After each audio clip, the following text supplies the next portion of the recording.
And what surprises me, the districts have not been bothered about the feeder roads. And what is saving now us are the feeder roads.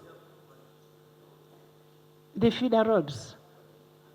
And I have said, as we do the budgeting process now, we must take in consideration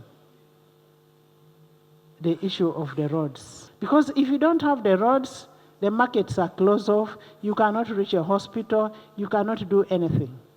Now people are suffering because they have refused to work on the road from Bukarasa to Kavula Soke, which is around 45 kilometers, that would be saving people from going through Sembabule, Tumbarara, and other parts of to UNRA and Ministry of Works. They should work on these feeder roads, main roads, during dry season, so that when we go for rainy season, everything is sorted. Honorable Kataba's constituents, they go by canoe, they connect by canoe. And the people there, their livelihood, they rely on what they sell on the roads.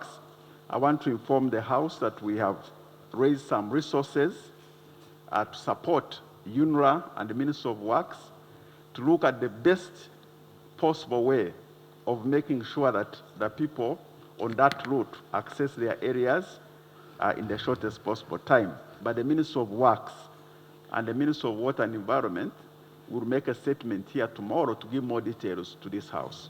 Let's go on ground, go to the locus, so that you're able to see what is happening.